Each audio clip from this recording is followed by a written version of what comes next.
사무엘하 6장 12에서 23절 말씀입니다.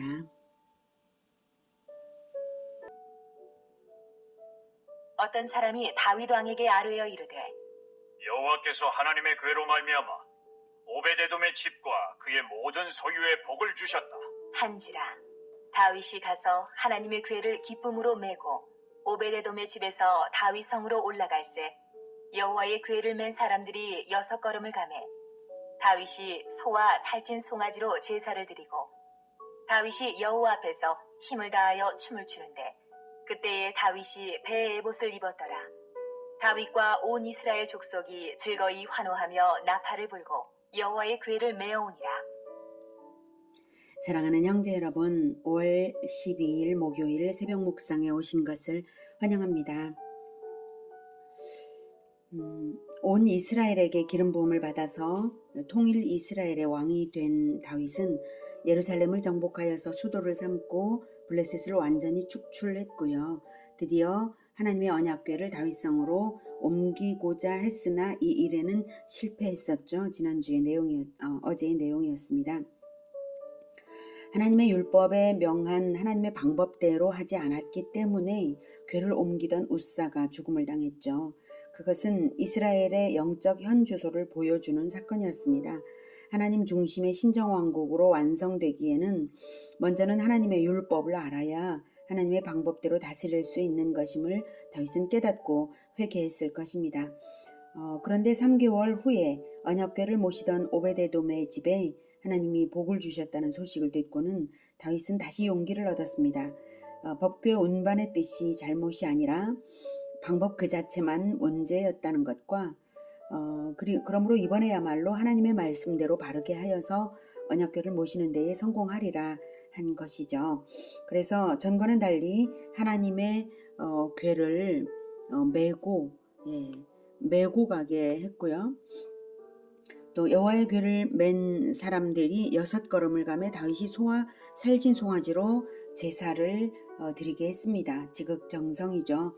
그리고 하나님이 그 제사를 기쁘게 받으셨으므로 무사히 옮겨가게 되었습니다. 역대상 15장 26절에는 이렇게 말하고 있습니다. 하나님이 여호와의 언약궤를 맨 레위 사람을 도우셨으므로 무리가 수송아지 7마리와 순양 7마리로 제사를 드렸더라. 그리고는 14절에 다윗이 여호와 앞에서 힘을 다하여 춤을 추는데 그때 다윗이 배 에봇을 입었더라고 합니다. 드디어 언약궤를 다윗성으로 모셔오게 된 이 일은 지난 70년간의 수건이었고요. 이제 드디어 하나님과 백성이 합의를 되는 진정한 신정왕국이 시작되는 감격적인 순간이라고 말할 수 있습니다. 그러니 온 나라가 기뻐하고 춤출 때에 다윗은 왕의 체면을 내던지고 함께 춤을 추었고요. 그것도 힘을 다해 춤을 추었습니다. 다윗이 배 에봇을 입었다는 것은 왕복을 벗고 하나님 앞에서 한 사람의 백성이요 섬기는 자의 자세로 진정한 왕이신 하나님을 섬기는 백성의 마음을 나타낸 것입니다. 배 에봇은 일반 제사장들이 입었던 옷인데요. 이때는 행사를 위해서 행사에 참여하는 자들이 통일되게 입은 것입니다. 역대상 15장 27절에 다윗과 및 궤를 맨 레위 사람과 노래하는 자와 그의 우두머리 그나냐와 모든 노래하는 자도 다 세마포 겉옷을 입었으며 다윗은 또 배 에봇을 입었다라고 말하고 있습니다. 모든 행사 진행자들이 전부 배 에봇을 세마포 에봇을 입은 것이죠. 세마포 겉옷을. 그러니 왕의 높음보다 하나님을 높이는 다윗의 태도가 잘 나타났죠. 그런데 그런 다윗의 모습을 달갑게 여기지 않은 사람이 있었어요. 16절 여호와의 궤가 다윗 성으로 들어올 때에 사울의 딸 미갈이 창으로 내다보다가 다윗 왕이 여호와 앞에서 뛰놀며 춤추는 것을 보고 심중에 그를 업신여기니라. 네, 다윗의 아내 미갈인데요. 여기서 사울의 딸 미갈이라고 성경이 말하는 이유는 그 태도가 마치 자기 아버지 사울이 제사를 업신여기던 그 태도와 유사하기 때문입니다. 미갈은 온 백성이 기뻐하는 나라의 최대 중대사인데도 나와보지도 않고 창으로 내다보기나 하고 있었고요. 다윗 왕이 춤을 추는 마음에 전혀 공감이 되지 않았을 뿐만 아니라 창피하게 여겼던 것입니다. 왕의 채통으로 할 짓이 아니라고 생각하고 있는 것이죠. 미갈은 하나님이 보이지 않았던 것입니다. 그래서 왕밖에 더 높은 자가 없고 또 자기밖에 또 높은 자가 없다고 생각을 했겠죠. 왕후니까. 하나님이 보였다면 왕이 하나님보다 높다고 생각할 수야 있나요? 미갈의 마음에 하나님은 없었던 것입니다. 17절. 여호와의 궤를 메고 들어가서 다윗이 그것을 위하여 친 장막 가운데 그 준비한 자리에 그것을 두매 다윗이 번제와 화목제를 여호와 앞에 드리니라. 다윗이 번제와 화목제 드리기를 마치고 만군의 여호와의 이름으로 백성에게 축복하고 모든 백성 곧 온 이스라엘 무리에게 남녀를 막론하고 떡 한 개와 고기 한 조각과 건포도 떡 한 덩이씩 나누어 주매 모든 백성이 각기 집으로 돌아가니라. 네, 이제 예루살렘의 새로운 장막을 준비해서 성막을 준비한 거죠. 준비해서 드디어 언약궤를 준비한 그 자리에 두고 번제와 화목제를 드려서 새로운 성소를 성별하여 드렸습니다. 그리고 왕으로서 만군의 여호와의 이름으로 백성에게 축복하였습니다. 그리고 이 거국적 행사가 큰 기쁨의 행사였으므로 또한 화목제를 드렸으므로 참여한 모든 남녀에게 떡과 고기와 건포도떡을 골고루 나누어 주었습니다. 일반적으로는 모든 백성이라고만 하는데 여기서 모든 백성 곧 온 이스라엘 무리에게 남녀를 막론하고 나누어 주었다는 것이 또한 인상적이죠. 과거에 승전의 기쁨을 여자들이 노래할 때에 여인들이 뛰놀며 노래하며 말을 하기를 사울이 죽인 자는 천천히요 다윗은 만만히로다 했던 장면이 겹치네요. 다윗의 통치 행위가 모든 백성은 물론이요 일반 여성들에게도 추앙이 되고 있음을 엿볼 수가 있죠. 20절. 다윗이 자기의 가족에게 축복하러 돌아오매 사울의 딸 미갈이 나와서 다윗을 맞으며 이르되 이스라엘 왕이 오늘 어떻게 영화로우신지 방탕한 자가 염치 없이 자기의 몸을 드러내는 것처럼 오늘 그의 신복의 계집종인 눈앞에서 몸을 드러내셨도다. 네, 미갈이 마음속으로 생각했던 것을 여지없이 드러내는데요. 경멸 가득하고 교만한 말로 다윗을 사뭇 비웃으며 꾸짖는 태도입니다. 어떻게 영화로우신지, 네, 당신 태도가 영화로운 왕의 태도냐 이거죠. 방탕한 자가 염치 없이 자기의 몸을 드러내는 것처럼, 네, 방탕한 자는 예수님께서 표현하신 그 라가입니다. 속이 빈 자라는 말이고요. 형제에게 라가라 하는 자는 지옥불에 떨어질 것이라고 말씀하셨잖아요. 바로 그 속이 빈 자라는 말이고 이스라엘이 최대의 경멸과 철저한 무가치를 표현할 때 쓰는 경멸적인 표현입니다. 광대 노예가 대중 앞에서 몸을 드러내어 부끄러움을 모르고 춤을 추는 것처럼 왕이 그렇게 비천한 짓을 할 수가 있냐고, 그것도 그의 신복의 계집종의 눈앞에서 몸을 드러내셨도다 라고 한껏 경멸한 것입니다.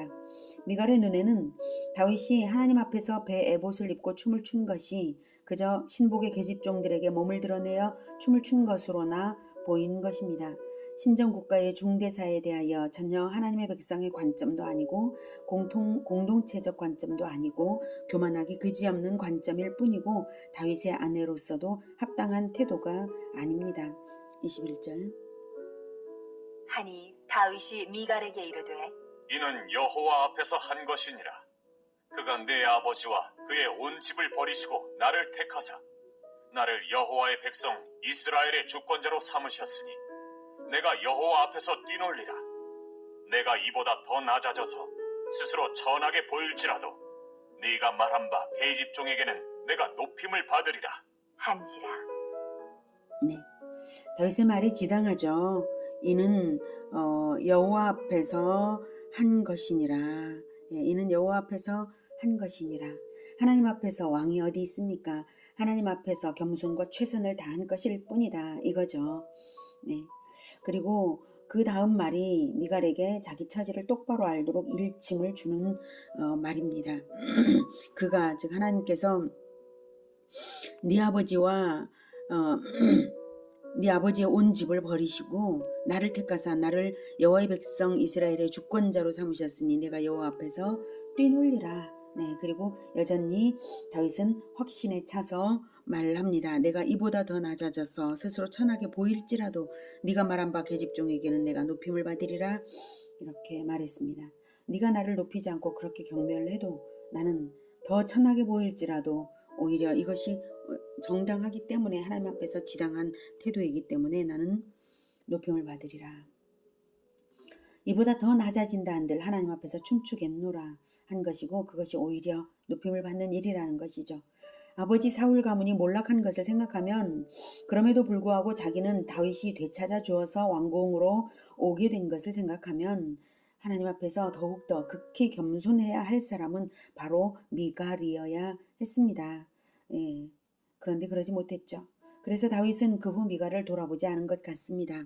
23절.